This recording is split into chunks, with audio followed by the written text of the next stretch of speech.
Boa tarde para vocês, eu sou Fabiana Jardim, sou professora lá da Faculdade de Educação da USP e hoje vou aqui conversar com vocês sobre esse tema, né, de diversidade e discriminação. Essa linha acho que já também recontextualizou, né, em que a palestra ela faz parte, né, do ciclo de palestras, né, Respeitar é Preciso. E eu queria então também agradecer o convite, né, a Dani que me fez o convite, mas também a Celinha que também já me acompanhou ontem, e pela confiança, né, de me convidar para poder vir aqui conversar com vocês. Bom, eu queria só, né, a Celinha deu um trechinho, que na verdade é aquele trechinho do Lattes, né, aquela apresentação que a gente deixa no currículo, mas só acho que também um pouco compartilhar com vocês um pouquinho de como que eu também chego nessa discussão, né? Eu entrei na FEUSP em 2010 e era justamente no momento em que a gente estava discutindo mudanças no currículo da pedagogia para tentar dar conta de algumas lacunas, né? Algumas coisas que a gente sentia falta. E nesse momento a gente propôs, né, a área de sociologia junto com a área de educação especial, a gente propôs duas disciplinas que aí passaram a estarem mais presentes no currículo. A gente passou a tentar garantir essa oferta, né? Que uma é diversidade, diferenças nas culturas e na educação, e a outra é desigualdades e diferenças, aportes teóricos e estudos contemporâneos. São esses nomes gigantes, assim, guarda-chuva, porque como era a área de sociologia e de educação especial que podia dar, ela tinha que ser um pouco mais abrangente. Mas aí, como eu também estava entrando, né, acabou que eu assumi essas disciplinas várias vezes, né, e sempre tentando em uma delas, que é essa desigualdades e diferenças nas culturas e na educação, fazer uma discussão mais a partir da sociologia brasileira. A gente lê algumas coisas que nem sempre se lê nos currículos de pedagogia. Também tinha uma demanda dos alunos de ler livros inteiros, né? Então a gente tentava ler. Hoje a gente está lendo 3, né? Do começo ao fim, por conta de uma reclamação de que, em geral, sempre se lia pedaço, né? Capítulo, artigo. Então essa experiência de ler o livro inteiro. E numa outra, que era essa, né, aportes teóricos e estudos contemporâneos, a gente no começo lia algumas etnografias de regiões metropolitanas urbanas, né, justamente para parte dos alunos, né, principalmente os que iam entrar nas redes, justamente para tentar entender os processos de transformação que estavam acontecendo nos espaços onde eles depois provavelmente iam dar aula, né. Então, só que aí, no diálogo com os alunos, uma outra lacuna que também tinha no currículo, né, acho que vale a pena também dizer, que é esse semestre que a gente de fato conseguiu abrir o edital para contratação de um professor efetivo para dar a disciplina de cultura afro-brasileira e culturas africanas, né, então, assim, atrasados 15, quantos anos? 15 anos, né? Então tinha também essa demanda de discussão das desigualdades étnico-raciais. Então também a gente acabou, ao longo do tempo, trazendo essas disciplinas para a discussão das desigualdades e da dinâmica das relações étnico-raciais no Brasil. Então, no ano passado, uma dessas disciplinas a gente acabou tratando, né, só o tema dos racismos, e aí também fizemos todo um esforço, né, de escolher só autores negros. Foi uma experiência bem interessante. E nesse ano também a gente tem feito, né, Todorov, esse ano foi Darcy Ribeiro e o Horaci Nogueira. Então também uma trajetória para trazer essas questões e discutir essas questões no curso da pedagogia. Então só também acho que um pouco para contar, estou contando essa trajetória para vocês, para explicar, que provavelmente a maior parte dos exemplos que eu for dar quando a gente for tratar mesmo, né, de discriminação e de desigualdades no cotidiano, são muito mais, né, das questões étnico-raciais do que outras, porque acabou que a gente tem acumulado uma discussão maior nesse tema. E outra também, né, para falar, acho que para também deixar registrado sempre, né, Eu sempre brinco que se não fossem os meus alunos, né, os meus alunos, alguns deles militantes, né, do movimento negro, sempre ali me chamando a atenção, me puxando a orelha, eu provavelmente não teria feito essa trajetória, não teria feito essas discussões. Então, também acho que é sempre uma forma de reconhecimento, né, de que foi justamente a diversidade possível, né, dentro da USP, né, que também só esse ano finalmente adotou cotas, né, raciais, mas se não fosse também a diversidade que ainda é possível, né, nas universidades públicas, talvez eu também não tivesse discutindo essas coisas que hoje eu estou discutindo aqui. Então acho que isso é importante também ressaltar. E aí, quando, né, a Dani me fez o convite, eu li, né, o material, entendendo um pouco o funcionamento do ciclo, o que eu pensei... Você me passou? Tudo bem. O que eu pensei foi o seguinte, né, na verdade, trazer alguns elementos para a nossa conversa, né, porque a gente tem um primeiro momento que eu falo mais do que isso, né, eu falo mais, mas depois a gente tem um momento de abertura de perguntas, de questões. Então, o que eu pensei para a gente, que eu poderia contribuir para a discussão é o seguinte: um primeiro momento de trazer alguns elementos para vocês, né, para a gente discutir. Alguns provavelmente até já são conhecidos, mas de qualquer maneira trazer esses elementos que são as contribuições das ciências sociais para a compreensão dessas relações entre desigualdades e diferenças. Vai ser uma parte que é um pouco talvez mais abstrata, né, porque trazendo como algumas... e também fiz questão, e aí vai depois isso para esses slides, e principalmente o último slide, que tem as referências todas, fiz questão de também preparar essa apresentação a partir de artigos que estão disponíveis online. Então, também, caso vocês tenham interesse em ler e aprofundar, vocês acessam isso de uma maneira mais fácil, né? Assim, bastante... Então, esse primeiro momento, que é trazer esses elementos, por assim dizer, mais teóricos, né?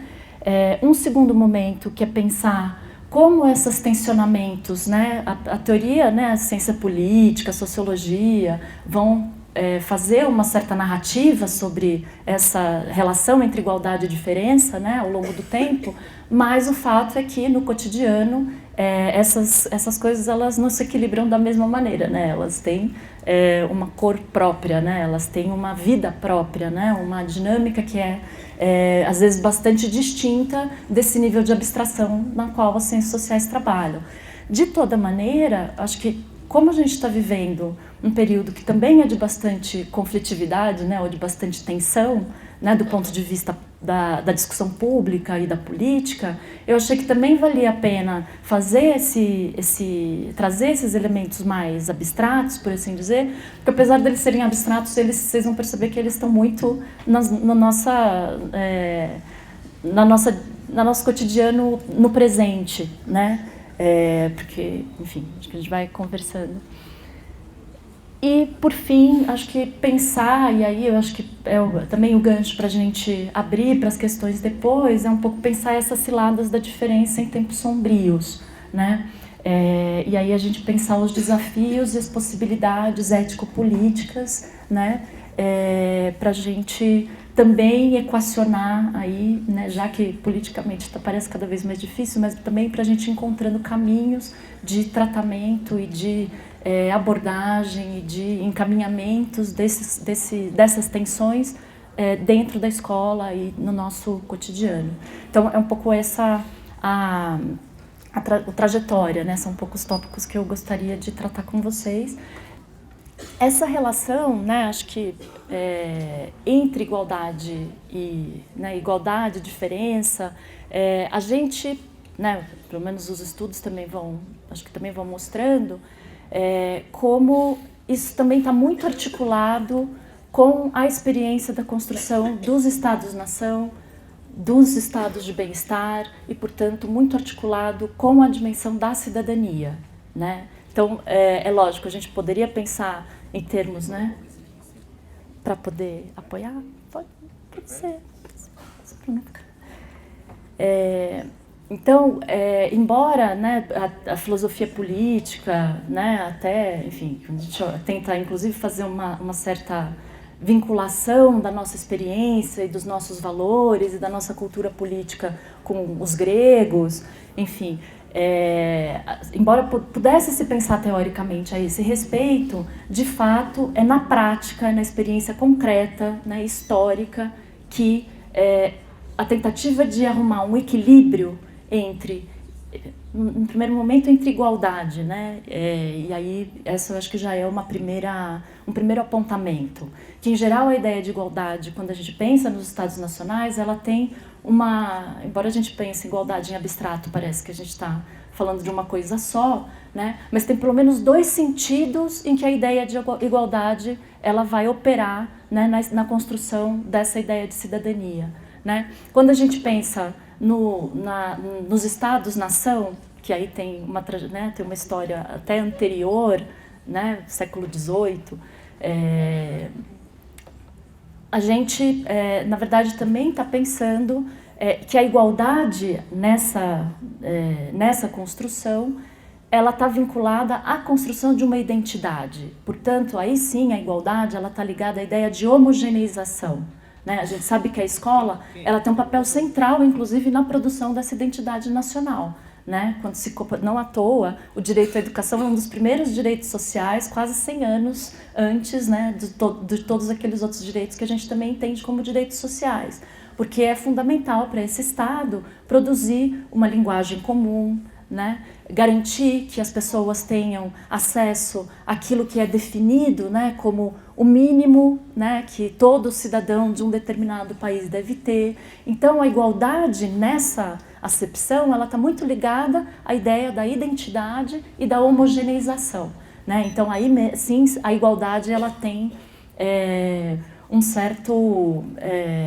ela tem uma dimensão, sim, que é da produção de uma igualdade mesmo, de uma identidade.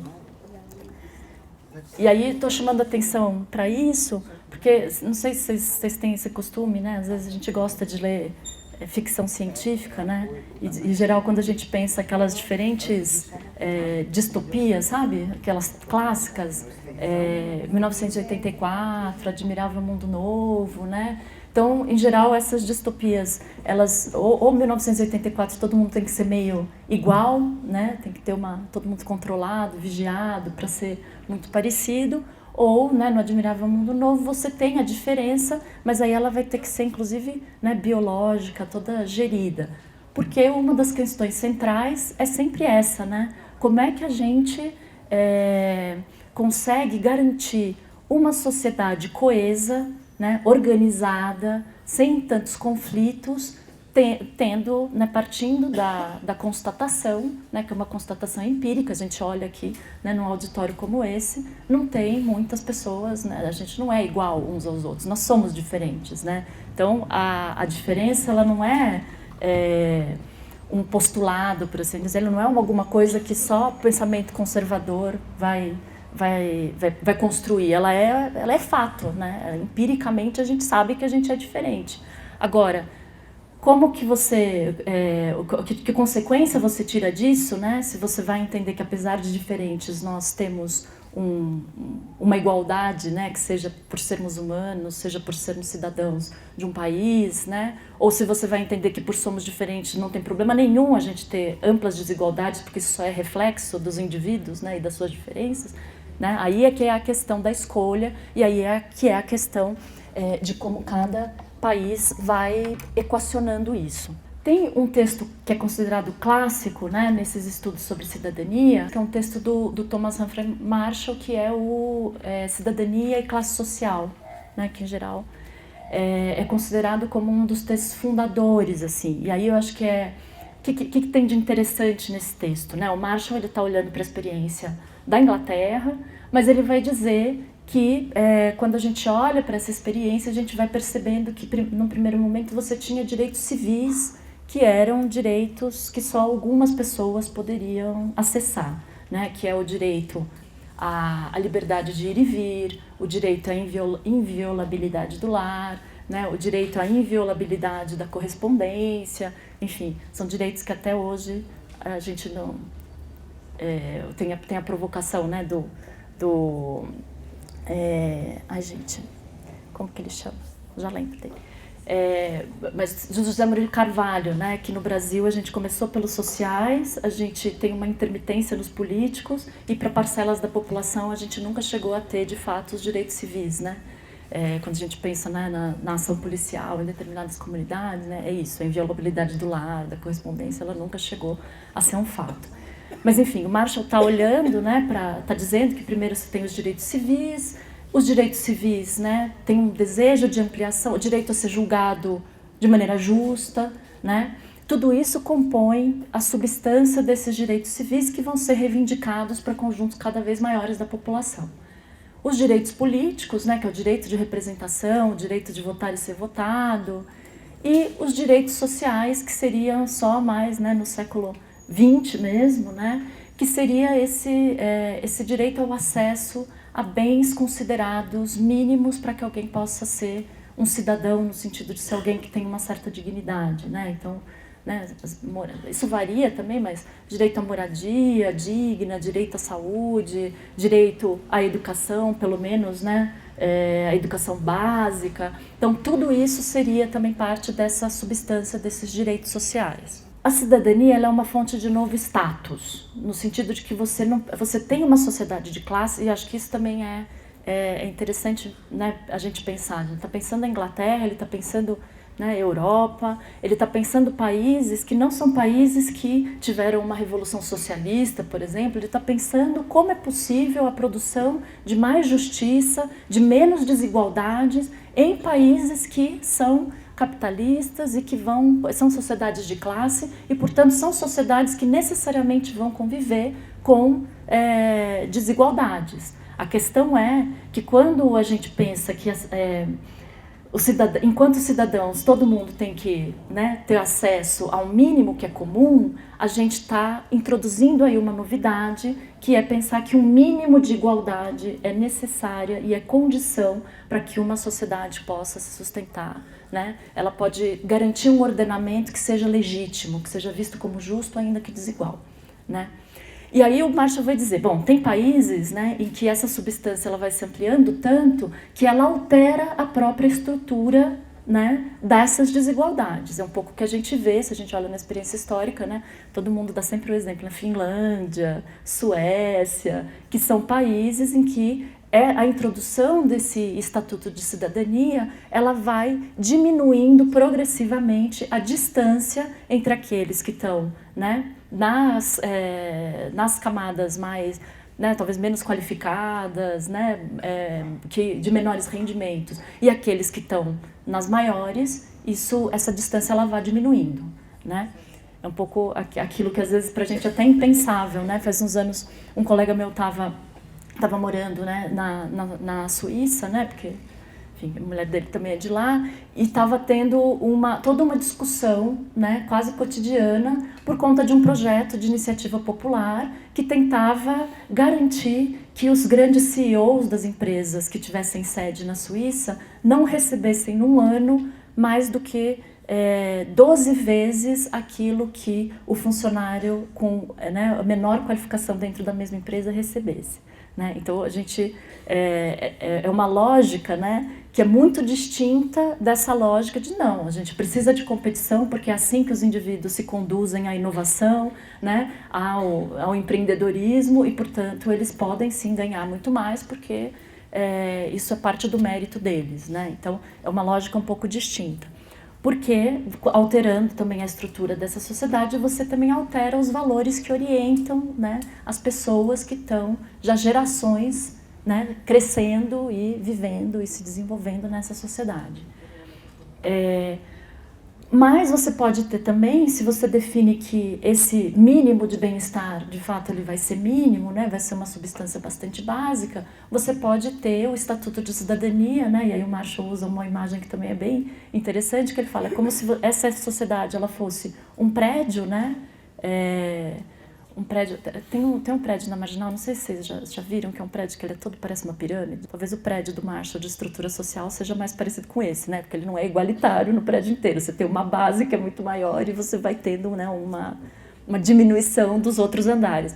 Mas ele vai dizer, quando a substância da cidadania é mínima, o que o status de cidadania faz, ele melhora a condição dos que vivem nos apartamentos dos primeiros andares, né? É um pouco essa a ideia, né? Então, você tem o Estatuto de Cidadania, ele se constitui de fato como um valor a partir do século XX, mas como, né, porque as condições para você garantir esse estatuto, os valores que vão tornar mais ou menos legítimo, né, e que vão definir as fronteiras de qual vai ser esse mínimo, vão variar a cada experiência histórica, né? Por que eu acho que isso é importante, né? E o Marshall mesmo ele fala, mas tem alguma contradição, né? Se vai chegar uma hora que esse status de cidadania vai ser tão abrangente que as pessoas, né, você não vai mais ter capitalismo, você não vai mais ter competição. Ele fala que não, né? Que apesar de, do ponto de vista lógico, existir uma contradição, a história, a prática, ela não necessariamente se orienta só pela lógica. Você pode ter aí, né, a constituição de um conjunto, né, de relações, mesmo que contraditórias, e que elas podem ser operantes. Então ele não via nenhum empecilho a esse estatuto continuar se desenvolvendo e ser reconhecido como importante, né? Então, por que estou falando do Marshall, né? Porque eu acho que ele traz aí primeiros elementos para pensar como na história dos estados, embora ele traz uma outra dimensão. Eu falei que o Estado-nação, igualdade, está relacionado à identidade e homogeneização. Ele traz elementos para a gente pensar uma outra dimensão que também é do Estado, que é o Estado social ou o Estado de bem-estar, né? E aí a igualdade, ela não significa nem identidade, nem homogeneização. Aí a igualdade, ela significa justiça e ela significa, né, uma tentativa de se contrapor às desigualdades injustas, né? Então, só também para a gente ir qualificando que quando a gente está falando de igualdade, a gente não está falando de uma coisa só. A gente também está falando, né, como historicamente e de maneira mais ou menos contraditória essas duas coisas se constituíram. Por que de maneira contraditória? Porque se a gente olhar historicamente também, né, é justamente para tentar garantir essa segunda acepção de igualdade, que é a igualdade de direitos, a igualdade da cidadania, a igualdade como justiça, como combate a desigualdades injustas, que muitos dos direitos da diferença vão se estruturar, né? Então, quando o movimento LGBT, quando o movimento negro, quando eles começam a apontar, né, que apesar da ideia de universalidade, apesar desse status de cidadania, ele supostamente ser garantido a todos os cidadãos de um território, isso não se efetiva da maneira como deveria, o que significa que eles vão começar a apontar que existem desigualdades injustas, né, que são produzidas por esse mesmo Estado que gostaria de promover uma sociedade mais igual. Tudo bem, gente? Eu sei que é um pouco, né, abstrato, às vezes, sem, mas qualquer coisa vocês me sinalizam. Bom, o que alguns, né, autores têm também chamado a atenção, né, que a partir, principalmente, acho que o Marco, né, a primeira coisa é que, embora a gente também pensasse que a cidadania ou que o estado de bem-estar era uma coisa só, né? E aí se avaliava, não sei se, né, vocês acompanham, mas durante muito tempo, como que se avaliava se um estado era de bem-estar ou não era de bem-estar? A partir do quanto do PIB ele investia em políticas sociais ou em outras políticas, né? O que significa que você não qualificava nada, era como se assim, investir em política social é de bem-estar, não investiu, né?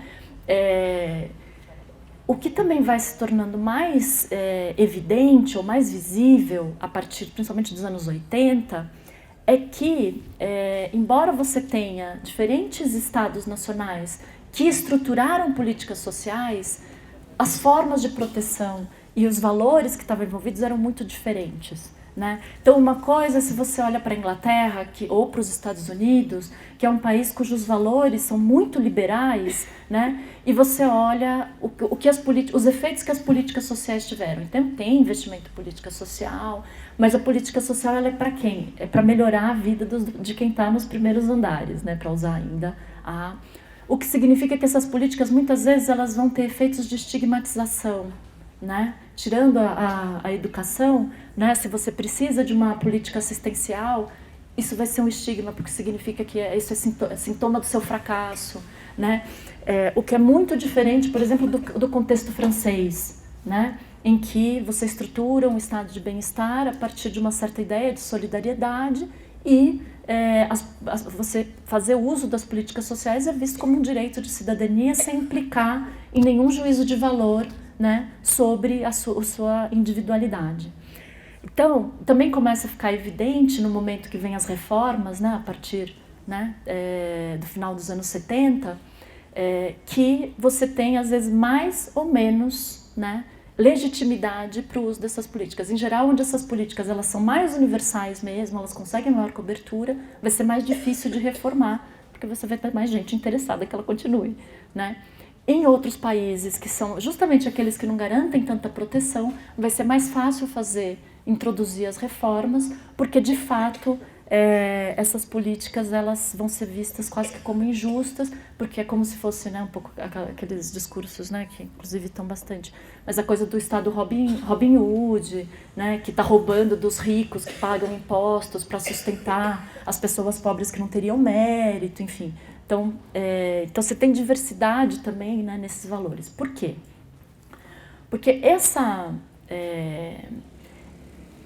equação, ninguém definiu, não é que alguém em algum momento da história ou da filosofia política foi lá e disse, olha, nós precisamos de um estado de bem-estar, ele precisa ter tais princípios, ele precisa ter tais valores, né? Não foi do ponto de vista normativo ou teórico que essas experiências se estruturaram, foi do ponto de vista prático e histórico, né? O que significa que na Alemanha que você tem, né, você tem uma industrialização, né, acho que Inglaterra também, você tem uma industrialização, você tem a constituição de uma classe operária, você tem a constituição de atores sociais como sindicatos, né, a estruturação dessas políticas sociais foi muito mais uma resposta também, né, a essas demandas do que propriamente alguma coisa que o Estado inventou para produzir coesão e ordem social. Isso também foi sendo historicamente constituído, né?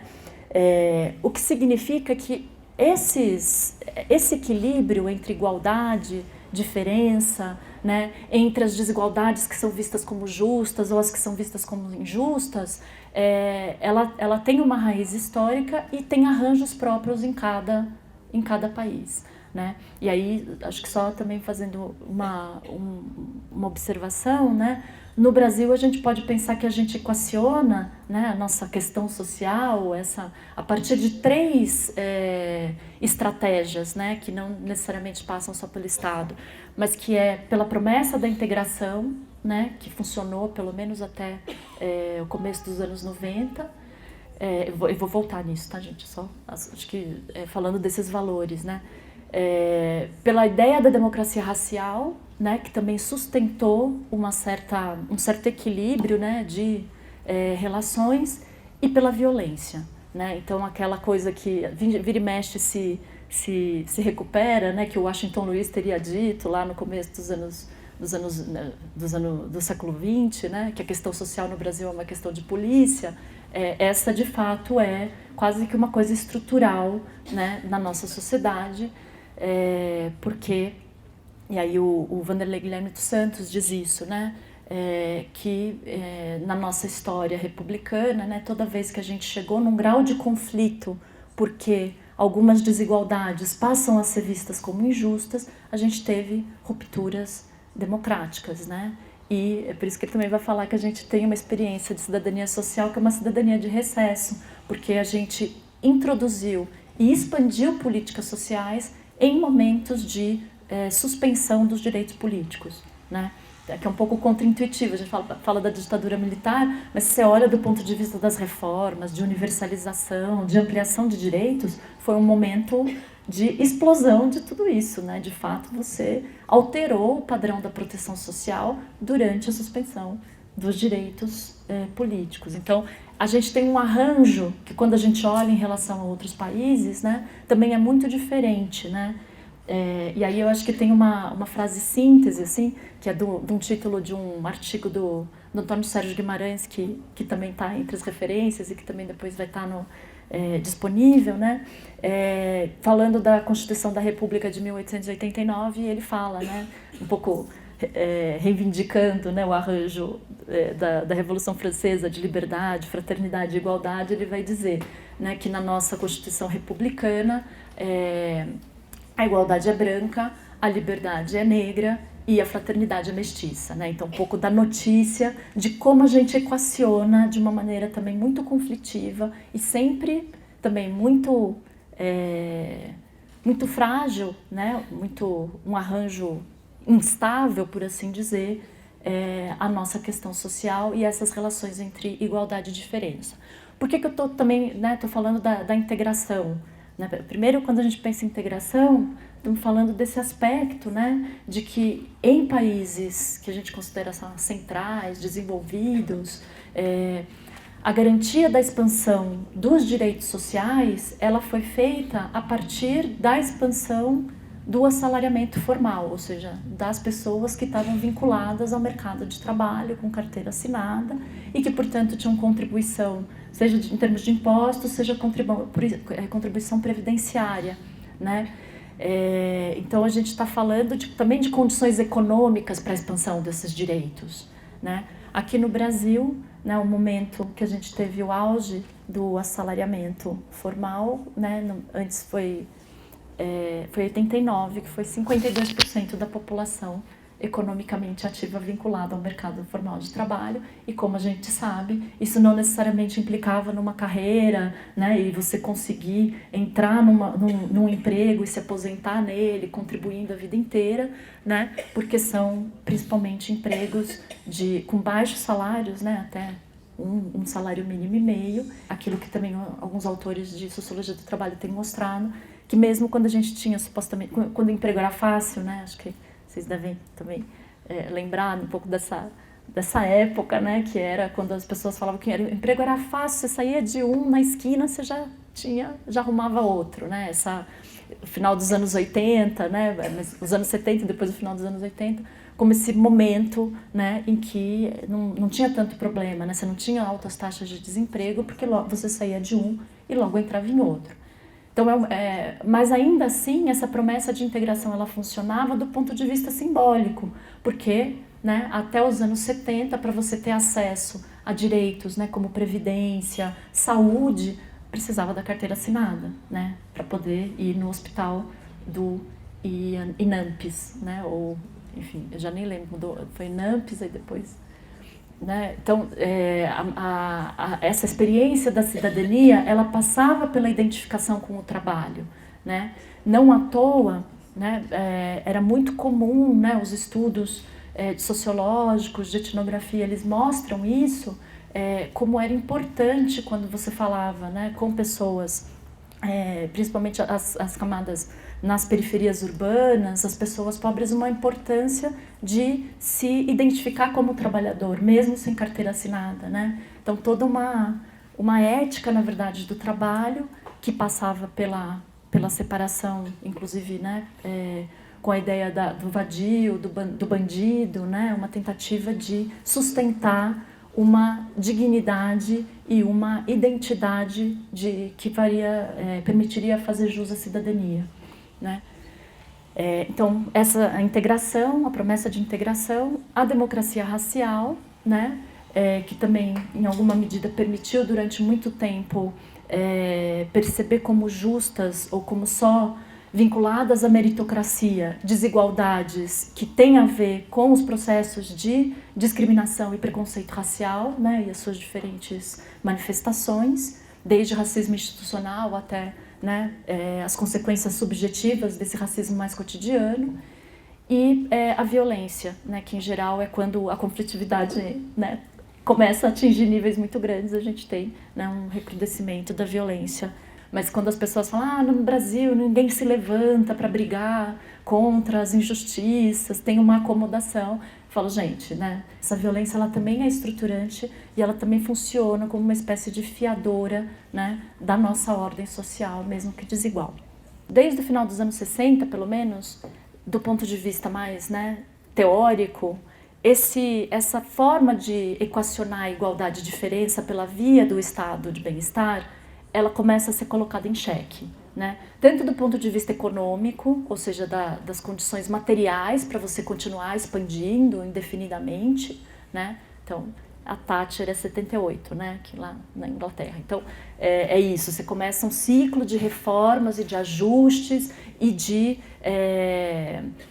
circulação e de adesão dessa ideia da austeridade fiscal. Nos anos 80, com as várias reformas que acontecem, por exemplo, na América Latina, que vão ser possibilitadas por conta, né, FMI, né, agências, né, de empréstimo, né, que vão sempre... Bom, a gente dá o dinheiro desde que você faça as reformas, então isso vai se espalhando. Mas também do ponto de vista da legitimidade política, justamente porque esses movimentos identitários, né, ou esses movimentos pelo direito à diferença, eles vão, de alguma forma, colocando em questão a ideia de que a cidadania abstrata é capaz de produzir uma sociedade mais justa.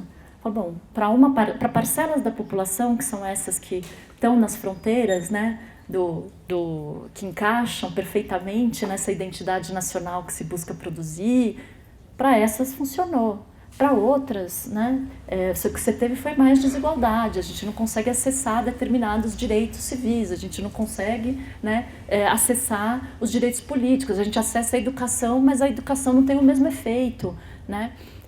Então, tem aí todo um questionamento, né, da efetiva consequência, da efetiva possibilidade desse arranjo produzir menos desigualdade ou mais justiça, né? E aí eu acho que também é nesse contexto que a gente está. Por que eu estou falando, né? Que tem esse quadro mais geral, mais abstrato, mas isso tem consequências para o contexto que a gente está vivendo. É só a gente olhar qualquer timeline de Facebook, né? Também para a gente perceber como todas essas discussões elas vão se tornando cada vez mais próximas da gente em termos cotidianos, né? Porque o direito à diferença ele também vai se desdobrar, e aí é uma outra coisa importante, né? Que aí, por isso que no texto também da Nancy Fraser está indicado, tem algumas dessas políticas que elas eram muito redistributivas e elas davam conta, né?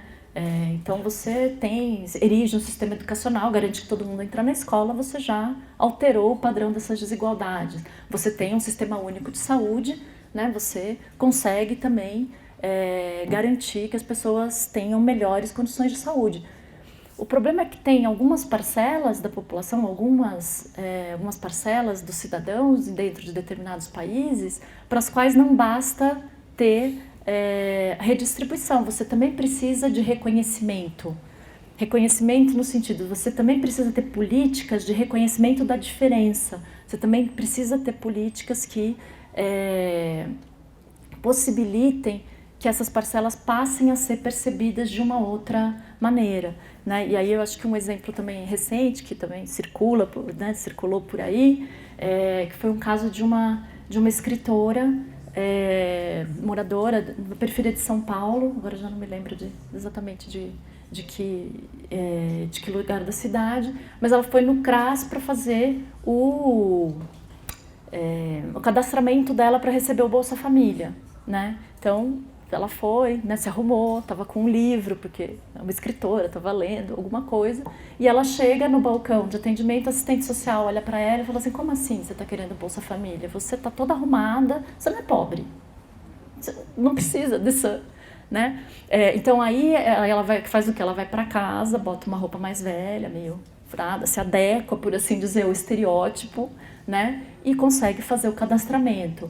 Então você tem a política universal, distributiva, ela está lá funcionando, mas você tem aí uma série de mecanismos mais cotidianos que vão operar nas interações e que vão bloquear o acesso a esse direito, né? Porque ao mesmo tempo em que você quer brigar pela igualdade, você não pode brigar pela igualdade se não afirmando sua diferença. Tem um videozinho português, muito bonitinho, assim, não sei se alguém já viu, que são duas velhinhas numa praça, assim, num parque, né?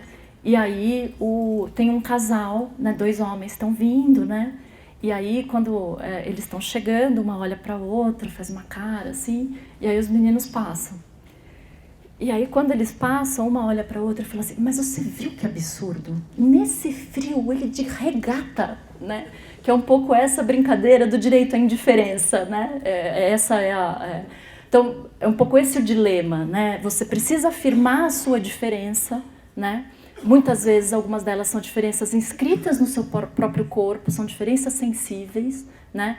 De gênero, de raça, né?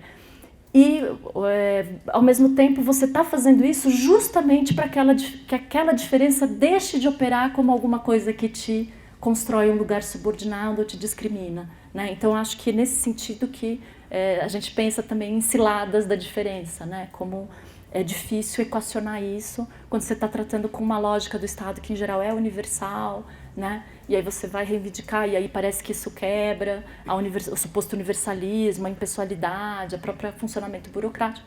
Mas, por outro lado, às vezes é isso que cria as condições, né? Para que você consiga superar essa e produzir uma outra igualdade. Então, acho que acho que só uma coisa que eu acho que até acabei não falando ontem, mas pensar que esse modelo, essa perspectiva da integração, de alguma maneira ela foi deixada de lado. É quase como se hoje, né, enfim, a gente está num momento de crise do trabalho, de diversificação das formas de contratação, o que significa que, né, dependendo de onde a gente circula, né, no mercado de trabalho, a gente sabe que essa ideia de um trabalho estável, de uma identidade profissional, isso está fora de questão para grandes parcelas da população, né? De fato, isso quase que não... Isso existe para muitos poucos, né? O que também ajuda a gente a entender as dificuldades de propor uma reação às reformas, né, na legislação trabalhista, né? Então, tem toda uma discussão também que vai dizer que as diferenças, né, a demanda política a partir da construção da diferença, isso foi quase que como capturado por esse novo momento do Estado, que então vai se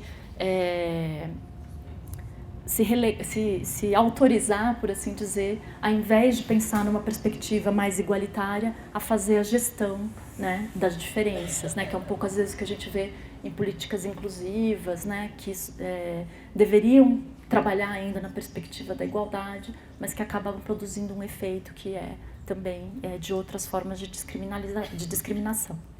Então, acho que era isso. Agora, o que tudo isso tem a ver com como isso opera, né?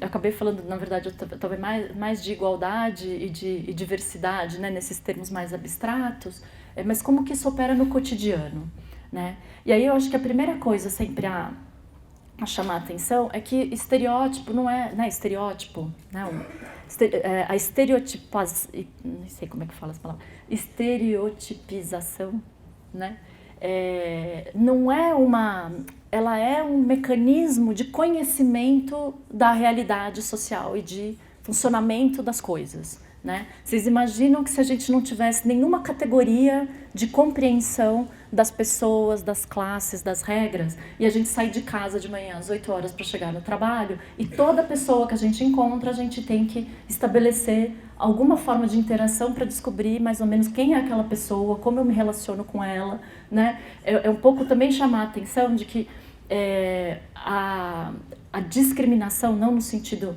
negativo, mas no sentido de você conseguir discernir, né, determinadas formas de funcionamento da sua sociedade, elas são alguma coisa que tem uma utilidade prática, por assim dizer, né? A gente não estereotipa só para subordinar, a gente também né, essas categorias elas também funcionam para organizar as maneiras com as quais a gente atua e interage e consegue viver uns com os outros, mesmo que a gente se encontre só, né, sei lá, no metrô, né, às 5 da tarde, né? Então você precisa ter algumas formas dessa categorização. Como é que aparece o problema? Né? Porque uma coisa é eu ter esses estereótipos para as minhas interações né, mais superficiais, mas na medida que eu conheço alguém ou eu estou de frente para alguém de carne e osso, né, eu consigo fazer com que esses estereótipos sejam, né, perfurados, por assim dizer, e consigo reconhecer na pessoa que está na minha frente um indivíduo, né? Porque também, acho que isso é interessante, a ideia de igualdade de oportunidades, a ideia da igualdade como uma maneira, né, de equalizar o jogo, isso também tem a ver com o valor que os indivíduos assumiram nessa sociedade, né, moderna. O indivíduo, ele tem valor em que sentido?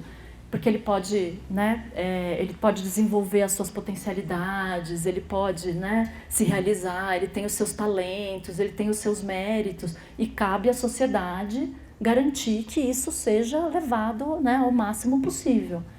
O problema do estereótipo é quando ele funciona mesmo aí como preconceito, né, como uma forma de discriminação negativa, e apesar de tudo que esse indivíduo possa tentar fazer, ele não vai ser percebido senão a partir daquele estereótipo, né? Então, a ideia, né, até tem alguns autores, né, que vão trabalhar isso, né? Por que a gente continua falando de raça, mesmo, né, quase 60 anos depois da declaração de que não existe raça como realidade biológica? Porque ela pode não existir como realidade biológica, mas ela existe como uma categoria social de classificação, né, e que atravessa as interações e que tem efeitos, né, sobre como as pessoas vão ser percebidas, e um dos principais efeitos é esse, né, que é até uma coisa bastante contraditória, né, porque você tem a igualdade, supostamente, né, você tem uma diferença, mas é uma diferença que justamente bloqueia a possibilidade da emergência da diferença individual.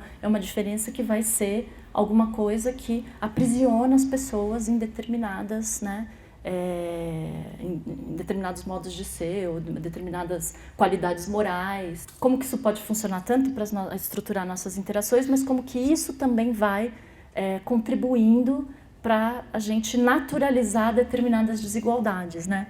Então, ali a Weiner Schuckmann, não sei se alguém conhece, né, dos trabalhos sobre branquitude, acho que também está nas referências. Ela, na tese de doutorado dela, que ela fez várias entrevistas para estudar branquitude em São Paulo, né? Ela entrevistou desde moradores de rua até, né, até quatrocentões, assim, né? E sempre com essa pergunta, né? Você percebe algum privilégio em ser branco? Um pouco tentando entender como as pessoas elaboravam esse pertencimento racial em relação à branquitude. E aí um momento forte, assim, né, do texto dela, quando ela conta que ela entrevistou essa quatrocentona e pergunta para ela, eu estava conversando com ela, e aí essa mulher, ela fala, olha, teve um dia que a minha filha de 5 anos me falou uma coisa que naquele dia eu percebi que ela era uma gênia, né? E aí ela conta que a filha, ela estudava numa escola particular, né, meio de classe média alta, na Zona Oeste, e aí a filha ela estudava de manhã, nunca tinha ficado até de tarde, aí um dia, por alguma razão, eles vão lá e encontram a fila de mulheres que faziam, tipo EJA, né, que faziam o curso de alfabetização que a escola oferecia. E eram moradoras do bairro, né, de uma favela, na verdade, que ficava perto da escola.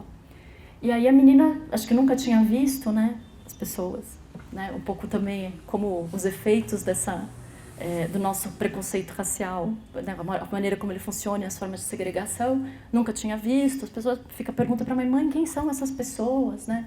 E aí a mãe dela vai explicar para ela, fala, olha, filha, essas pessoas, elas moram ali naquelas casinhas, elas são muito pobres, né? Então as freiras da sua escola, elas fazem uma coisa muito bonita, porque elas ensinam essas mulheres, né, porque daí elas vão conseguir melhores empregos, né? Elas vão melhorando a casinha, vão construindo mais um andar, e a menina de 5 anos vira para ela e fala, e daí quando chega no último, elas ficam brancas, né? Então, é isso, a menina sintetiza, na verdade, a menina, 5 anos, né, vivendo em São Paulo, no século XX, sintetiza a ideologia do branqueamento. Ela consegue, né, Pra gente, nas nossas interações cotidianas, a gente também opera com um certo conhecimento sociológico da realidade em que a gente vive, né? Então, acho que ela, na verdade, sintetiza o branqueamento, e acho que tem uma outra fala também que eu aprendi, né?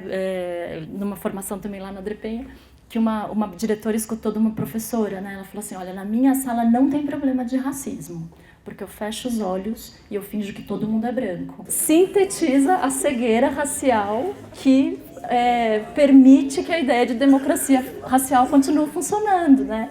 É isso, E no caso dela, ela até tinha uma boa intenção, né? Ela tinha a boa intenção assim, ela queria não ser racista e não tratar os alunos diferente conforme a sua cor.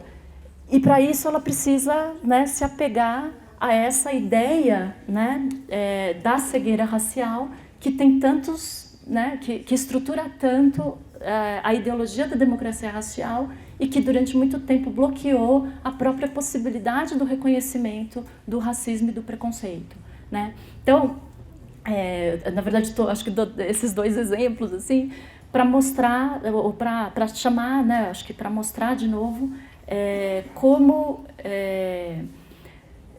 parece que a gente está falando de uma coisa muito abstrata, mas essas camadas históricas, por assim dizer, elas vão aparecendo nas cenas, né, dos conflitos e nas cenas do cotidiano, né? E aí eu acho que um grande desafio também, né, até nos desafios ético-pedagógicos, né, da gente tratar dessas questões, um dos grandes desafios é justamente a gente ir refinando, né, as categorias e a sensibilidade para poder identificar que uma situação é de machismo, uma situação é de racismo, uma situação, né, é de discriminação por conta de gênero, né? A gente também acho que se comprometer a não deixar, né, a combater essa cegueira desses mecanismos, desse funcionamento, porque, e aí eu acho que só também, eu acabei não falando quando comecei esse tema, mas acho que é importante. Vocês sabem, né, que tem toda uma discussão na sociologia sobre o caráter reprodutor da escola, né, toda uma sociologia da reprodução, por assim dizer, e embora a gente reconhece, né, que existam alguns elementos, né, de reprodução na escola, acho que sempre chamar a atenção, primeiro que uma parte dessa bibliografia não é brasileira, né? Então, se a gente pensa para aquilo, né, para o potencial, para as possibilidades que a escola tem e pode produzir num contexto como o nosso, certamente eles não são só reprodutores, né? Então, acho que resguardar a escola também como lugar do possível, né? Também como lugar de abertura e de possibilidades de outras coisas que enfim, talvez não sejam tão importantes em outras sociedades, mas na nossa né? E eu também faço sempre essa brincadeira, que se a escola ainda não produzisse tantos bons efeitos, se ela fosse só reprodutora, você não precisaria ter tanto esforço em destruir, né, as possibilidades, né, que a constituição dos nossos sistemas de educação público constituíram, né? Você não precisava brigar tanto contra eles, você não precisava tentar controlar, cercear, definir, né, o que se passa no chão da escola. Então, acho que é chamar a atenção para isso. E aí, nesse sentido, né, a possibilidade de nomear, de mediar essas situações que acontecem no cotidiano, ela já é muita coisa. Acho que, né, semestre passado, ouvindo, né, um relato de um aluno que é professor da rede, e ele contando que ele é homossexual, e aí ele contando que todo começo de ano, quando ele vai entrar na sala de aula, ele quase, né, fica doente do sofrimento de saber que vai passar ali 2 meses até ele estabelecer uma relação tal com as crianças que ele não seja ridicularizado, que as crianças não vão, né, elas se acostumarem com os trejeitos, né? Então, tem essa não abordagem institucional das desigualdades e das diferenças, ela também provoca sofrimento não só para as crianças, mas também para todo mundo que está dentro da escola, né?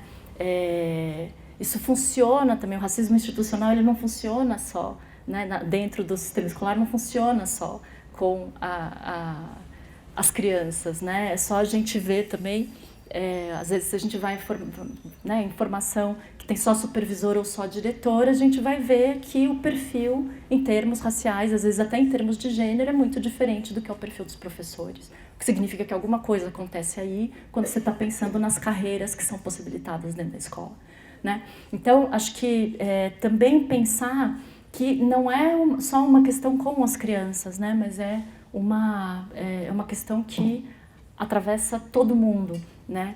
E aí, quando eu falo de projeto institucional, né, acho que eu estou falando mesmo nesse sentido, porque muitas vezes o que acontece, né, a própria 10.000 é fruto desses trajetórios que era de professores militantes que brigavam e discutiam e fazem questão, né, mas fazem isso muitas vezes de maneira isolada, né, muitas vezes sozinhos, sem poder contar com um apoio, vão discutir isso, né, os colegas falam, mas isso não é importante, a gente já tem tanta demanda para dar conta, né, vamos... Então, acho que é nesse sentido também que as formações, né, o fato de ter durante muito tempo o GT étnico-racial, enfim, e outros GTs também, né, isso é um sinalizador de um compromisso institucional que significa que talvez o professor pudesse estar mais amparado para o desenvolvimento do seu trabalho e desses temas dentro da sala de aula, né. E aí, acho que, né, é um pouco... É muito difícil, eu acho que essa que é também, né, um pouco a coisa das relações entre o abstrato e o cotidiano. Às vezes é muito difícil perceber como isso opera no cotidiano. A gente olha do ponto de vista dos macrodados, né, quando a gente começa a perceber que os meninos ficam mais, né, ao longo da trajetória escolar do que as meninas, né, ou quando você começa a perceber a desigualdade em termos de aprendizagem entre população negra e população branca. Então, quando você pega esses macrodados, é possível ver o efeito, né, desses processos de discriminação e de formas variadas de preconceito ao longo da trajetória escolar. No cotidiano é um pouco mais difícil, né? E aí que eu acho que é o pulo do gato, né? Como é que a gente também consegue ir produzindo, né, essas diferentes formas de letramento para conseguir ir flagrando essas situações. Tem uma coisa que eu acabei não falando, mas só para retomar, porque eu acho que aqui que cabia mesmo, por isso que eu não falei na primeira parte. Essas duas formas, né, de igualdade que a gente falava, né, na primeira parte, né, no primeiro momento, elas são, na verdade, relações com o Estado que se resolvem pela via das políticas universais ou pelo menos mais abstratas, né? Quando você está falando de ações afirmativas, você não está falando de indivíduos, você está falando de uma outra categorização que também abstrai, né, de de determinadas parcelas da população. Então, de alguma maneira, você consegue operar com, né, um certo grau de abstração. Eu tenho tenho tentado, na verdade, pensar isso como, principalmente a partir de 68, mas não só, eu acho que principalmente a partir, né, do final da Segunda Guerra, quando você vai ter todo o processo de elaboração da memória, né, do genocídio na Alemanha, se criam uma série de práticas em relação ao Estado que não são nem direitos civis, nem políticos, nem sociais, embora algumas vezes se confundam, né? Mas são um outro direito em relação ao Estado, que é o direito de memória, né? O direito de rememoração. Porque, né, enfim, a definição sociológica clássica, né? O Estado, qual que é a peculiaridade dele? Ele detém o monopólio da violência legítima, né? O que significa que ele faz uso, muitas vezes, dessa violência ao longo da história. Então, acho que tem o caso em relação à Alemanha nazista, mas a gente também teve, né, África do Sul pós-apartheid, América Latina pós as ditaduras, né? Como, na verdade, tudo isso abriu a possibilidade de um outro eixo de direitos cuja demanda é um pouco mais difícil de equacionar naqueles termos da igualdade e diferença, porque é uma demanda pelo reconhecimento que é sempre histórico. ele é sempre encarnado, né? Ele sempre tem a ver, né, no caso dos judeus ou de ciganos, né, ou de homossexuais na Alemanha nazista, ele tem a ver com essa diferença sensível que foi tornada um fator de violência e de ameaça contra a sua vida. Né? Então, ao longo, né, nas ditaduras, a sua posição política. Né? Então, tem uma questão aí, né, e eu acho que também não é à toa, né, tanto os indígenas quanto o movimento negro também fazendo esse trabalho, né, de reelaboração da memória e um grande investimento, inclusive numa nova historiografia, para tentar dar visibilidade para aquilo que passou batido e poder fazer demandas, né, em relação ao Estado, que são demandas de reparação. Né? Então, por que acho que esse é um eixo importante? Porque supostamente todos os outros direitos eles visam garantir a vida, visam garantir, né, a integridade, né, a dignidade. Esses direitos de rememoração, muitas vezes, eles são uma demanda para o Estado, que é o reconhecimento da ameaça que o Estado criou à vida, né, à dignidade e a tudo isso. Então é por isso que ele é mais difícil de abstrair, porque ele é sempre histórico, ele é sempre circunscrito, ele é sempre, muitas vezes, incorporado. Né? E aí tem esse cartazinho, não sei se não dá para ler, né, gente? Mas eu vou ler o outro quadro. Mas logo depois daquela manifestação em Charlottesville, né, lá nos Estados Unidos, teve várias passeatas, né, de reação. E em uma delas, uma pessoa, né, uma senhora, dá para perceber pela pouca coisa que está que aparece na foto, né?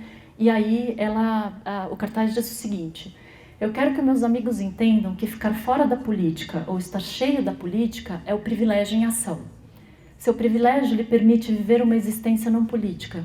Sua riqueza, sua raça, suas habilidades ou seu gênero lhe permite viver uma vida na qual você provavelmente não será alvo de fanatismo, ataques, deportação ou genocídio. Você não quer politizar, você não quer brigar, porque sua vida e segurança não estão em jogo. É duro e exaustivo levantar questões de opressão, isso é, politizar. A luta é cansativa, eu entendo, cuidar de si é essencial. Mas se você acha a política chata e você só quer que todo mundo seja legal, por favor saiba que há pessoas que estão literalmente lutando por sua vida e segurança. Você pode não ver, mas é o que o privilégio faz. Né? Então, é quase contra toda a cultura política ocidental que tentou ir lá nos gregos para fundamentar as bases das suas relações e a política como espaço de liberação. Né? Não sei nem se o Zé Sérgio falou disso da outra vez, né? Porque um pouquinho na Arendt, né? Tem toda também uma discussão sobre isso, sobre como a política é quando você se separa, né, da necessidade da reprodução e você pode então criar um mundo, né, para além das próprias vidas, né, a contribuir para a criação desse mundo, dessa mundanidade. Então aqui é quase como se a gente estivesse vendo como mesmo dentro dessa experiência da política no Ocidente se criou uma série de práticas que vão mostrar que é necessário muitas vezes, né, afirmar a dignidade política de determinadas bandeiras, de determinadas lutas em favor, né, da proteção e da possibilidade de vida mesmo, né? Enfim, acho que eu quis trazer porque eu acho que isso também sintetiza um pouco essas coisas que a gente está vendo, né? E a gente vê isso também operando, inclusive, né, nas manifestações, né? Toda vez que aparecem, né, as taxas de feminicídio, né, articular isso com a necessidade de se discutir determinados temas dentro da escola, quando aparece, né, as taxas de que o Brasil é um dos países que mais mata a população LGBT, né, quando a gente discute o genocídio da população negra, né, jovens negros periféricos, e isso tem efeito sobre a escola, não só do ponto de vista de ser um tema a ser tratado, mas muitas vezes, né, as escolas também ficam quase que refém de reconhecer a maneira com que a polícia trata, né, os jovens. Então, tem ou na verdade, lidar com as consequências, né, desse luto para a escola, porque a gente também sabe disso quando a gente olha essas taxas de idade dos meninos vem diminuindo muito, o que significa que às vezes eles estão, né, no fundo de 2 e a gente já tem que lidar com os efeitos, né, ou com as consequências afetivas, subjetivas, né, de alunos que foram assassinados. E aí também essa importância de começar com a questão do contexto. Se a escola ela foi fundamental quando a gente estava falando da produção dessa identidade e a produção dessa igualdade de oportunidades ligadas ao Estado-nação e ao Estado social.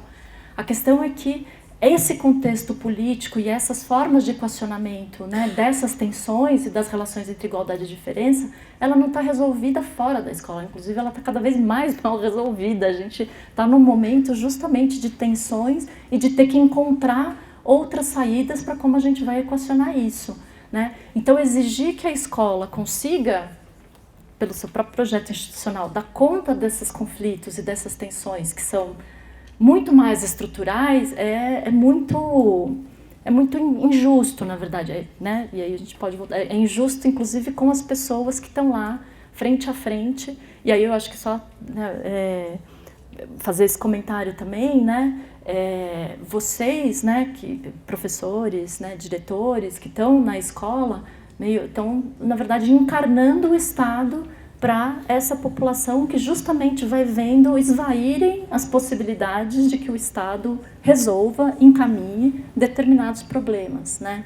Então, aquilo que era a prática, né, anteriormente, né, dos anos 70, né, de todas as mobilizações, né, movimento de mães, movimento que era quando a gente tem um problema, a gente junta um ônibus e vai para a porta da Assembleia, isso não se coloca mais, tem uma desqualificação dos representantes políticos que se aprofunda, né? E isso também traz consequências, porque é quase como se então a única parcela do Estado que de fato está acessível à população é quem está nas pontas, né? É quem está lá fazendo corpo a corpo. Então isso traz, acho que, questões também para se pensar em como fazer isso. Então não tem muita fórmula, né? Porque é um equacionamento que, inclusive, talvez passe mais por articulações, inclusive fora da escola, né? Lá na André Butantan a gente teve a experiência durante muito tempo do fórum de tentar de ter polos, né, de educação integral, e foi muito interessante perceber como aí a articulação no território, mas não só na escola, também ajudava a ir estruturando, né, diferentes saídas e soluções para essas questões, né? A coisa que eu, assim, também acho que mais aí quase como que partilha, né, como professora, né, eu posso dizer para vocês, assim, isso exige um certo fôlego, assim, uma certa coragem de se colocar naquele lugar exaustivo de quem vai politizar tudo. O que é muito difícil, principalmente porque a gente está falando de temas que podem ser bastante dolorosos, né? Quando a gente está falando de machismo, né, de racismo, a gente está falando dessas violências, né, dessas desqualificações. Estava vindo no metrô e era horário de saída de escola, então tinha vários grupinhos, né, de adolescentes, né, e aí você vai escutando as histórias. Então, atrás, dois meninos conversando, aí um falava pro outro, olha, a fulana tá afim de você. Ele falava, mas não quero nada com ela. Mas você é viado, né, uma menina lá, toda bonita, de olho verde. Então você vai vendo, na verdade, todas essas questões aparecendo, né, porque a gente está propondo, na verdade, que se tematize essa questão das formas de masculinidade, né, das formas de competição, da construção dessas hierarquias de beleza pautada por uma certa ideia de branquitude. E isso tudo é muito doloroso, né? Eu sempre brincava com meus alunos, falava, gente, vocês, por favor, traz um chocolatinho, assim, para no final da aula a gente, né, comer um docinho para ver se... Porque são questões doloridas, né? São questões dolorosas. E aí, fazendo só, para já ir encerrando, né, uma relação com o vídeo, né, do Roberto, sem dúvida que a construção de espaços de fala, ela é muito importante. Só que não adianta nada você ter espaço de fala se você não cria o espaço da escuta. E o que significa esse espaço da escuta, né? Significa se colocar nessas conversas numa certa posição de vulnerabilidade, se deixando afetar por aquilo que está sendo dito, né? E permitindo, então, que aquilo ajude a recompor a própria subjetividade. Acho que isso, né, criar o espaço de fala também passa pela criação desses espaços de escuta, e a escuta entendida como essa possibilidade de ser afetado, né? E aí eu só encerro mesmo, né? Tem uma... Pensando nessa questão do direito à rememoração e de como todas essas questões de diferença que eu falei aqui também passam por esse direito, a Judith Butler tem discutido muito, né, a função política do luto, né, que em geral acho que é uma formulação interessante, né, como que a gente politiza essa elaboração dessas violências, desses efeitos, dessas mortes, daquilo que foi perdido, né? E eu acho que essa é um pouco a questão ética mesmo que se coloca pra gente. Isso não passa só pela criação do espaço de fala e escuta, né? Isso passa também por... isso passa pela execução, de fato, da 10.000 e da 11.000. Isso passa por uma tentativa de alterar as formas de reconhecimento. Isso passa por uma série de outros desdobramentos práticos que aí a gente pode, talvez, discutir depois do intervalo. Obrigada, gente. Eu me alonguei muito.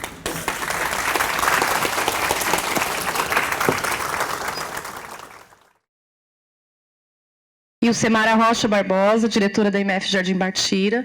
A escola foi inaugurada em 2015, então nós estamos ainda construindo, começando um projeto de identidade, né? Mas com muitos conflitos, muitas situações, muitos problemas, muitas alegrias, né, também. E a gente fica sempre no conflito entre as coisas boas e as coisas que vão acontecendo que a gente não sabe muito assim o que fazer. Mas parabéns pela sua palestra, né? Eu queria, assim, a parte da teoria, é aquilo que você falou, a gente não traz a prática, não traz o modelo. Mas, assim, pensando em tudo que você falou, e aí pensando lá na parte da sociologia, enquanto doutora em sociologia, qual a sua sugestão para a gente para dentro da escola, né, com todos esses conflitos da sociedade, todas essas, né, situações de diversidade, de diferenças, desigualdades, que esses conflitos vêm calhar dentro da escola. Qual seria, assim, a sugestão de trabalho sua, né, para a gente estar pensando no nosso projeto político-pedagógico? E que já está acontecendo, né? O currículo acontece todos os dias, mas a gente também gostaria de ter, assim, como sugestões essas situações de conflito, como mediar isso, registrando todos os conflitos que acontecem, que você colocou um pouquinho disso, e partindo de que ideia de projeto, assim, mais ou menos isso. Tá? Uma sugestão. Obrigada. Genival Salviano, Emi Aparecida de Lourdes, Caíro Jardim, sou coordenador pedagógico. Professora, final dos anos 70, tem um desmonte do estado de bem-estar social na Europa, e esse desmonte chega aqui no Brasil no final dos anos 80 e início dos anos 90, certo? E o Brasil começa a fazer muitas leis que começam a garantir direitos sociais, né? Vem a Constituição, vem o ECA e a nossa LDB. Como compreender toda essa complexidade em que você tem um desmonte do Estado e, ao mesmo tempo, leis que garantem direitos, né, e outras leis sendo feitas posteriormente, e você tendo, assim, um impacto na sociedade acaba sendo, assim, não positivo, né? Então você tem, por exemplo, a Lei Maria da Penha e aumenta a violência contra as mulheres. Você tem o ECA, aumenta a violência contra as crianças. Então, assim, como compreender essa complexidade toda dentro desse cenário? Patrícia Medeiros, da EMEI União de Vila Nova, professora de educação infantil. Na verdade, é uma pergunta bem simples, mas que já vem, vem um bichinho aí, né? A gente está falando bastante com relação à igualdade, diversidade, mas tem um termo novo surgindo aí o tempo todo, que é a questão da equidade. Né? Tanto na palestra passada não foi discutido sobre isso, e eu queria saber um pouquinho como é que está essa questão desse conceito para a academia e como que a gente pode aplicar no nosso dia a dia. Boa tarde, eu sou Ana Lúcia, diretora da EMEI Leila Diniz. Então, na hora do café, eu cheguei aqui na professora e fiz um comentário com ela, né? Porque o que me chamou muitas coisas da palestra me chamaram a atenção e me tocaram. Mas uma das coisas que a gente está sempre falando é do genocídio, da matança disso e da matança daqueles e daqueles outros, e que a gente calcula e coloca nos gráficos. E eu comentei com a professora que a gente não para pensar na matança de almas que a gente faz dentro da escola todo dia. Porque a criança, ela vem com toda a sua integridade e a escola, muitas vezes, não é pensada nela. Então, a minha pergunta para a professora é como é que a gente pode fazer, né? Porque é urgente. Essa questão da violência na escola, ela não é assim, porque é violência. A escola promove violência contra a criança, né? E a gente desconsidera isso. E o que acontece? Como é que a gente pode fazer para que a escola seja organizada pensando na natureza da infância, na criança? Não a gente coloca a criança lá na educação infantil é um pouco suave, mas a criança sai da educação infantil agora com 6 anos, ela está desenvolvendo seu corpo, ela está desenvolvendo a sua oralidade, ela está desenvolvendo a sua fala, ela está se descobrindo enquanto um ser social brasileiro. Ela precisa de cultura, ela precisa conhecer a cultura do Brasil. E chega na escola, ocorre uma ruptura disso, ela é meia criança, ela passa a ser meia criança. Então, como é que a gente pode, como é que a gente faz, né? Como é que a gente acorda, professora? É isso, minha pergunta. A gente precisa despertar. Não é à toa que as coisas estão acontecendo. E eu insisto nisso a vida inteira. Boa tarde, Ivan Moutinho, supervisão de Guaianazes. Eu quero fazer mais uma reflexão aqui e uma preocupação também com a professora Fabiana e com os demais. Um questionamento que eu fiz outro dia e me preocupou um pouco. O Instituto Perseu Abramo fez uma pesquisa com as comunidades da periferia para saber qual é o perfil da população, o que a população pensa frente à sociedade, né? Como fazer esses enfrentamentos aí contra a violência contra a mulher, a matança da população jovem negra da periferia, né? Todas as questões colocadas pela professora. E a preocupação qual que é? O que a população passou, as pessoas que foram entrevistadas, né, tem cada vez mais um perfil liberal, com ideias meritocráticas, individualistas, né? Aí a nossa reflexão é como que a escola vai fazer frente a essas questões no qual a população começa a assumir, quando na realidade a gente pensa que deveria ser o contrário, né? Que a gente teria que se unir dentro dos coletivos para fazer enfrentamento dentro das dificuldades que nós vivemos aqui na periferia. Uma outra questão é o que o Genivaldo colocou aqui, essa questão do desmonte do Estado do Bem-Estar Social. Nós tivemos, pós-ditadura militar, em 1988, a construção da Constituição Cidadã de 88, que não era aquela Constituição que nós queríamos, mas que nós tivemos avanço. E agora, frente às coisas que estão acontecendo no mundo, essa ordem neoliberal, que essa onda chegou aqui, né? A gente vê um desmonte dessas conquistas da Constituição de 1988, precarizando a vida, cada vez mais a vida do povo trabalhador, né? E para fechar a questão da escola, você colocou que não tem uma fórmula, realmente não tem uma fórmula para a escola trabalhar todas essas questões difíceis, né? A gente comenta lá da região de Guaianazes, né, Cidade Tiradentes e Lajeado, a gente insiste nessa questão, que um dos indicadores do IPEA, que nessa região, né, é onde tem o maior número de assassinato contra as mulheres, o maior número de feminicídio. Ontem, eu acho que saiu na Folha de São Paulo, ontem, né, a quantidade de mulheres mortas nesse primeiro semestre agora. E levando essas questões, as pessoas não se dão conta dessa situação que está lá, né? Então, nós temos essa problemática do feminicídio, do ataque à população jovem negra da periferia, né? Dessa questão da desqualificação da luta, né? Então, se organiza, fecha a avenida, vai para frente, não sei de onde, mas cada vez mais é desqualificado. Então, uma solução, e a escola tem que dar conta disso. Esse é o currículo que nós temos que construir dentro da escola, né? A saída não seria a escola extrapolar seus muros, né, e somar frente às questões do território, descobrir essas questões que estão dentro do seu território e aí construir o seu currículo a partir daí, né? Fazer enfrentamento a essas questões da moda oficial que os governos colocam e aí a gente se deitar em cima das nossas questões do território. Vou tentar responder juntos, né? E aí, indicando, é um texto também que eu acho que é um texto muito bom, assim, porque é isso, estou respondendo a partir também pensando como que o acúmulo dentro do campo da sociologia também ajuda a pensar todas essas questões, né?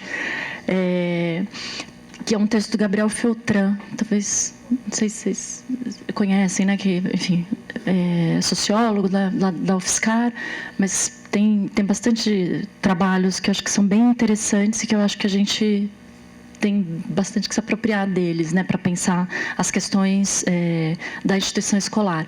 E aí tem um texto específico, né, tem vários, mas tem um que é muito bom, que é 20 anos de construção democrática à vista da periferia. Né? E aí eu acho que ele ajuda a pensar essa contradição, né? Que é a gente ter, de fato, bancado socialmente, né, em contexto de democracia, ter bancado a expansão de políticas sociais no momento mesmo em que a legitimidade do Estado, né, para para tocar essas políticas estava sendo colocada em questão, né?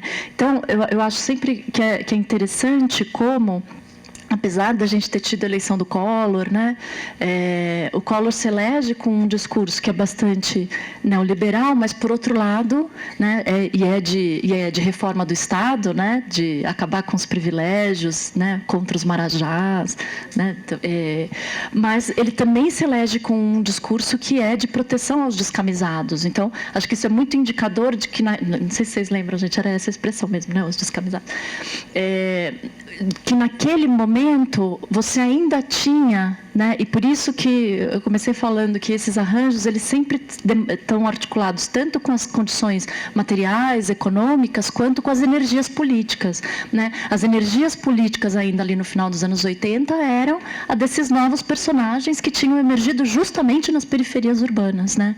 Eram os clubes, né, os grupos de mães, o movimento contra a carestia, movimento dos desempregados. Você tinha, na verdade, esse desejo de uma sociedade mais justa, ela não vinha só da classe média ou só dos operários sindicalizados do ABC paulista, né? A ideia de você ter um partido dos trabalhadores que não era um partido operário, ela é muito indicadora de que você estava tentando construir um novo ator político que tentava acolher essas demandas novas que tinham surgido nessas lutas do metade dos anos 70 para frente, né? E então, acho que é de fato contraditório, porque você consegue fazer a nossa Constituição cidadã, muitas legislações que são, enfim, são referências, inclusive, às vezes mundiais, né, para tratar desses temas, mas no momento em que as condições materiais para garantir tudo isso vão sendo progressivamente colocadas em xeque. Uma, porque a gente tem os anos 80, né, a década perdida, né, do ponto de vista econômico, e nos 90 a gente também já começa a ter, a partir de 96, um contexto de reforma também recessivo, que só, né, no final dos 2000, começo de 2000, é que a gente volta a ter um ciclo que seja minimamente de começar a ter uma recuperação econômica, né? Só que daí já num outro contexto, né? E aí a gente já entra, eu acho que um pouco nessa... Acho que só tentando, na verdade, encaminhar a resposta, porque ela não é fácil, né, de responder. quando saiu esses resultados dessa pesquisa da Fundação Perseu Abramo, né, toda uma discussão em torno disso, inclusive discussões, né, como a gente teve um momento de expansão de acesso ao ensino superior, né, e de chegada, né, não só na graduação, mas inclusive nos cursos de pós-graduação, de pessoas que até então não teriam acesso, né, toda uma discussão também de como as perguntas que foram feitas, elas operavam com categorias analíticas que não é nem que elas não fazem sentido hoje, talvez elas nunca tenham feito sentido para entender a subjetividade política de determinadas parcelas da população, né? Então, enfim, você vai vendo, né, no pensamento social, né, nos anos 50, você começa a ter uma tentativa de entender o papel desses trabalhadores que estão no setor informal, né, para a possibilidade do desenvolvimento e tal, e aí vem o golpe de 64, e aí todo aquele discurso, não, porque a burocratização da política, porque os partidos, os sindicatos, não sei o quê. Aí você tem os anos 70, o aparecimento de atores políticos de onde nem se imaginava que eles poderiam surgir, a efervescência, novos movimentos sociais, que bonito, que maravilhoso, eles que estão trazendo aqui a possibilidade de pluralização no momento da transição democrática. Aí você tem, né, os anos 90, todo o discurso, né, dessa cooptação, por assim dizer, seja via organizações sociais, seja pela via mesmo, né, as primeiras prefeituras, os primeiros cargos executivos do Partido dos Trabalhadores, né? E agora tem um pouco essa coisa, bom, então, acho que também tem uma coisa de buscar na periferia, de novo, um ator político que seja capaz de ajudar a gente nesse momento de crise das instituições e da democracia. A questão é que no momento mesmo que você supostamente teria o partido que conseguiu estaria levando um projeto mais à esquerda, você também foi tendo todo esse contexto muito contraditório, seja justamente por conta da falta de legitimidade do Estado para bancar essas políticas, seja porque já era outro mundo, que era um pouco por isso que eu também comecei falando da integração como um dos eixos que permite a gente equacionar igualdade, diferença, né, e uma certa... Porque quando você começa a ter, né, terceirização, quando você começa a quebrar o poder de barganha dos sindicatos, quando você não tem mais... Aquele mundo do trabalho acabou, né? Aquele mundo do trabalho com carteira assalariada, formal, acabou, né? E por mais que você tivesse, né, uma coisa, o lugar da escola, né, para os projetos de mobilidade ascendente dos migrantes que chegaram aqui ao longo dos anos 60 e 70 e que vão ser, em grande medida, os atores políticos do momento da transição democrática. Quando eles chegam aqui, eles apostam na escola, eles reivindicam a escola, né, como um lugar para poder garantir que os seus filhos tenham uma vida diferente da que eles tiveram, porque eles são migrantes do espaço rural, eles estão chegando no espaço urbano e estão descobrindo que para sobreviver no mundo, né, da indústria, eles precisam de qualificação, né? Então, você tem escola, você tem Senai, você tem escola técnica. Esse projeto de mobilidade faz água quando você... Essa mesma geração... Eu sempre também falo isso, né? Em geral, quando você olha a Europa, você está falando de processos de incorporação e de mudança de 300 anos. Aqui você tem uma mesma pessoa que, se tem 60 anos hoje, ela já passou por vários mundos do trabalho, por vários mundos da política social. Ela já experimentou de um tudo, né? O que significa também que há... a dificuldade de fazer determinadas apostas, ela também se torna mais difícil porque você já tem uma trajetória que te permite desconfiar daquilo que vem estruturado pelo Estado, né?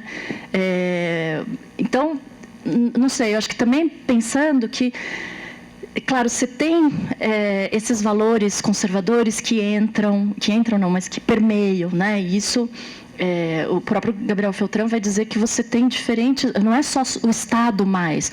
Quando você tem a ética do trabalhador, é porque é o Estado, principalmente, que está disputando a condução da vida dessas populações, né? Então, se eu for um bom trabalhador, eu vou conseguir realizar meu projeto de integração nessa sociedade, seja eu mesmo, seja os meus filhos ali adiante, com escolaridade, com habitação, com... acho que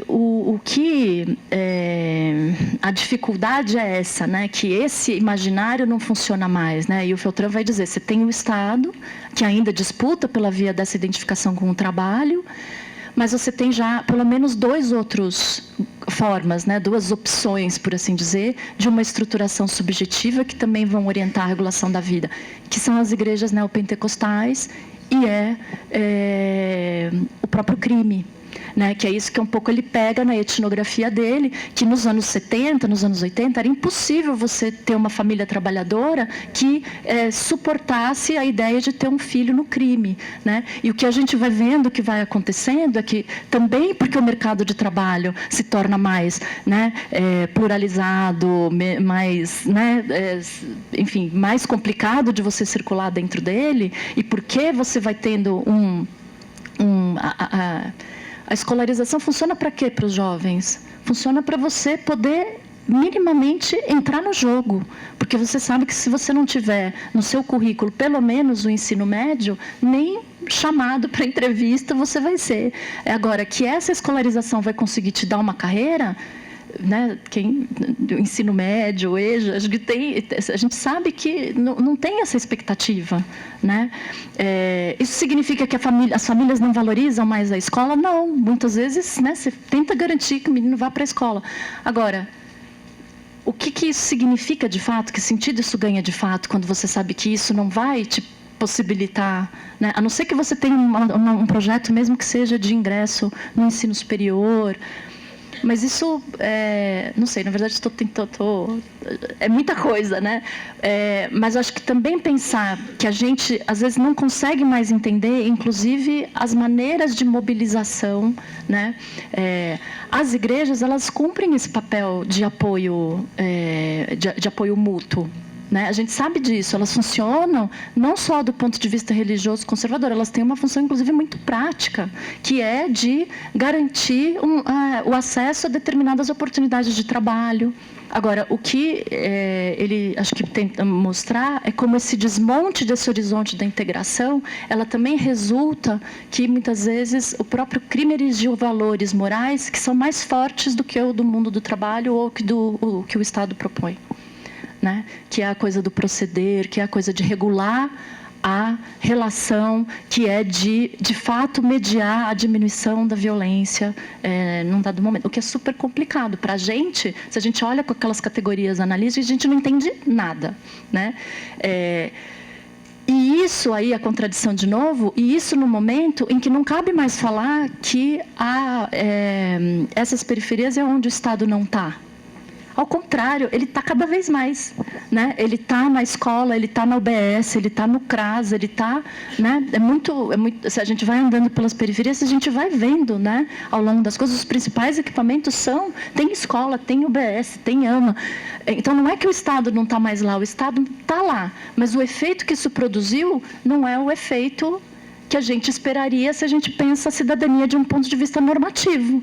Se a gente pensa que a cidadania produz integração, e quem é cidadão, então, tem garantida a sua dignidade, o seu mínimo de bem-estar, a gente não entende o que aconteceu.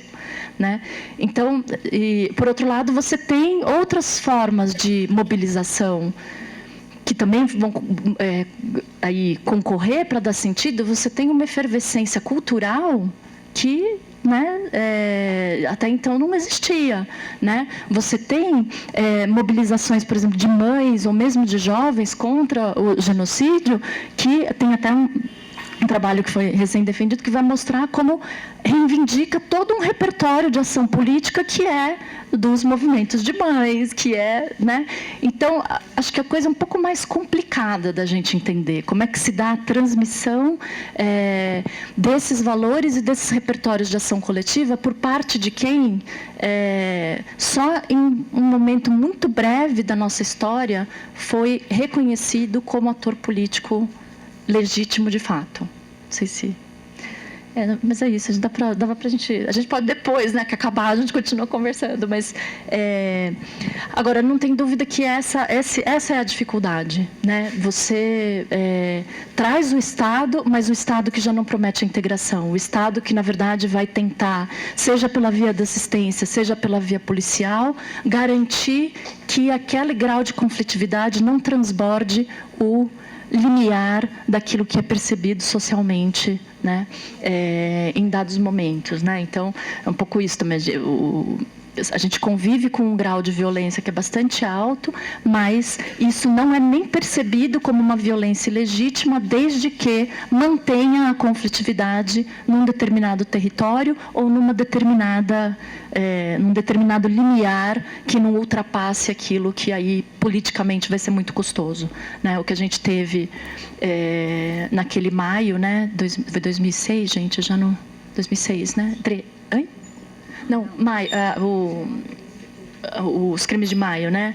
O que a gente teve naquele momento foi que a conflitividade ultrapassou, né, o limiar daquilo que era controlado. E aí você tem, né, uma reação muito violenta, né, para tentar renormalizar as coisas. Então, o arranjo que a gente tem hoje, e aí você fica pensando, você vai apostar na ação coletiva? Né? Tudo bem, você pode até apostar na ação coletiva para algumas coisas, mas ficou também mais difícil de agir politicamente, e isso eu acho que não são só as periferias que sabem, a gente sabe. Né? A gente fala, não, a gente precisa se encontrar e conversar sobre o que está acontecendo. Porque a verdade é que a gente também não entende mais nem para quem que a gente vai demandar alguma coisa. A gente faz abaixo-assinado, a gente faz mobilização, vai para Brasília, a gente faz, né, tenta garantir assinatura para ter projeto de lei. Nada disso tem efeito, porque, além de tudo, a gente está num momento de exceção institucional, em que você tem, né, um pouco a coluna da Eliane Brum de anteontem, né, que é o fato de você ter um presidente que não tem eleitores, seja porque, né, ele entra no poder de uma maneira, né, que não passa, né, não foi o projeto que foi votado, seja porque ele não vai se reeleger, né, ele não tem preocupações eleitorais. E você tem uma Câmara dos Deputados e um Senado que, mais do que isso, e que está agora, nesse momento, constituindo um projeto de lei para conseguir se manter no poder, apesar do povo. Como que você fala de ação política se você tem uma situação em que é palpável, é empiricamente provado que é possível implementar os projetos mais esdrúxulos sem nenhuma preocupação com o que quer que seja? As confederações, né, o mercado financeiro está ditando tudo. Sim. Né, e parece que a população, de uma maneira geral, tem um ato interno que ninguém quer. Isso problemático que a gente está fazendo a ponte com a escola. Né? Dentro da escola é a mesma coisa. Então, mas aí eu acho que eu vou entrar numa outra coisa, mas já conversando também com as outras questões, né, sobre a escola. Anteontem, acho que também saiu uma notícia sobre o aumento dos crimes de ódio mais recentemente, né, nos Estados Unidos. E aí tem um gráfico. Onde são os lugares que mais acontecem essas manifestações de ódio? Primeiro lugar, escola. Segundo, universidade. Aí você fala, bom, mas o que está acontecendo, né? Por que é na escola ou na universidade? É o lugar que tem mais violência? Não. É dos poucos lugares, a depender, né? E aí acho que a sociedade americana, talvez nesse sentido, seja parecida com a nossa, né?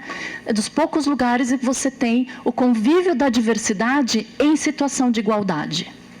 Né? Que é um pouco aquilo que, talvez na escola não seja mais tão... porque você já teve um momento de democratização nos anos 70, né, não seja mais tão perceptível, mas na universidade, como a gente tem esse movimento mais recente, é possível perceber. Qual que é o problema? Né? E aí a coisa também da nossa democracia racial. Não tem problema nenhum você conviver com diferentes, desde que cada um esteja no seu lugar, né? Aquela provocação que o da Mata faz. É por isso que a gente não precisa de segregação, a gente não precisa de apartheid, porque a gente não tem problema nenhum em conviver, desde que cada um saiba o seu lugar. A hora que você vem disputar o lugar de igualdade, né? A igualdade que todo mundo é aluno dentro dessa sala de aula e tem a mesma possibilidade de falar, de tomar a fala, de fazer pergunta, isso é que cria o problema, e aí você tem aquele racismo que quase que não tinha situação de expressão, porque racismo no Brasil é uma coisa feia, né? Ninguém vai ser... Né? As manifestações de racismo mais exacerbadas, né? Elas... Quer dizer, agora nem sei, né? Porque a gente está num momento tão esquisito, mas elas, em geral, elas eram muito publicamente repreendidas, né?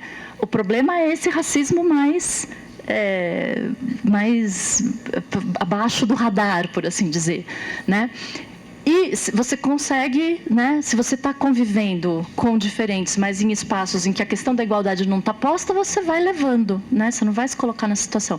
No momento que a igualdade está posta, o racismo, a manifestação, né, da discriminação, ela aparece, né?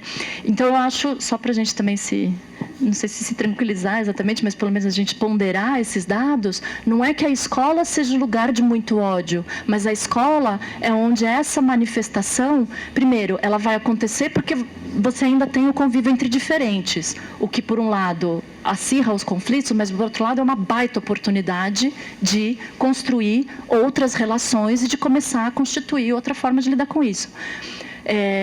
E, por um outro lado, eu acho que ela diz também o fato de você perceber aquilo como uma manifestação, o fato da escola ou da universidade estar mais ou menos protegida da cegueira racial, que funciona de maneira mais geral, isso também é um indicador que ela ainda é um espaço de igualdade, né? E aí é que eu acho que tem a possibilidade da escola lidar com essas questões, né? Bom, e aí a Samara me pergunta não sei onde que ela está agora. Aqui, eu vou terminar. Sobre os projetos, né? E não sei, eu acho que esse é um outro desafio também, até tem a ver com essa questão do território, né? Como é que também, para além da gestão,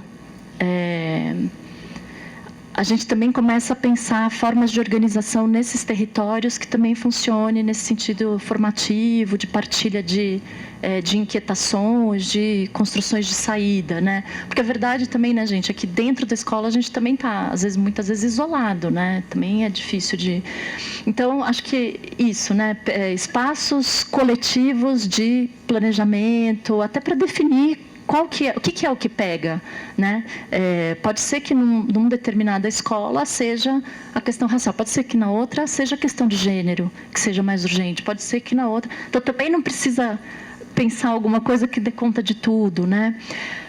Tem em conta que você tem que começar, às vezes, o trabalho com os adultos também, né? E aí eu sempre lembro de uma experiência de uma EMEI, que quando a professora a diretora quis começar essa discussão, ela comprou um monte de bonecas negras e não foram para a sala de aula direto, ela deu para as professoras levarem para casa e passarem uma semana com as bonecas, né? Que era um meio também de ir conseguindo sensibilizar para determinadas representações que as próprias professoras tinham, né, e que às vezes não tinham nem tido chance de pensar sobre o assunto ou de repensar essas diferentes afetividades, enfim. Então, também acho que isso talvez seja uma maneira, né, ter em conta que sempre a gente está pensando também num trabalho com os professores. E acho que uma última coisa, para encerrar mesmo, equidade não, mas aí, enfim. Daí talvez a gente possa também conversar, acho que depois. Eu também não é um termo que apareça muito, assim, na literatura, pelo menos na sociologia. Acho que a questão da igualdade acaba aparecendo mais. Embora tenha uma discussão que aí sim aparece, inclusive na educação, né, principalmente pelo François de Beck, que é a ideia de igualdade de posições, né, que eu acho que também... Enfim, a gente está falando de justiça, mas não é um termo que esteja tão presente, né? Mas aí a gente pode, inclusive, pensar qualquer coisa. Eu incluo também alguma referência que ajude nesse material que depois vai para o site, né? Mas é isso, acho que... Não, eu já nem lembro o que é.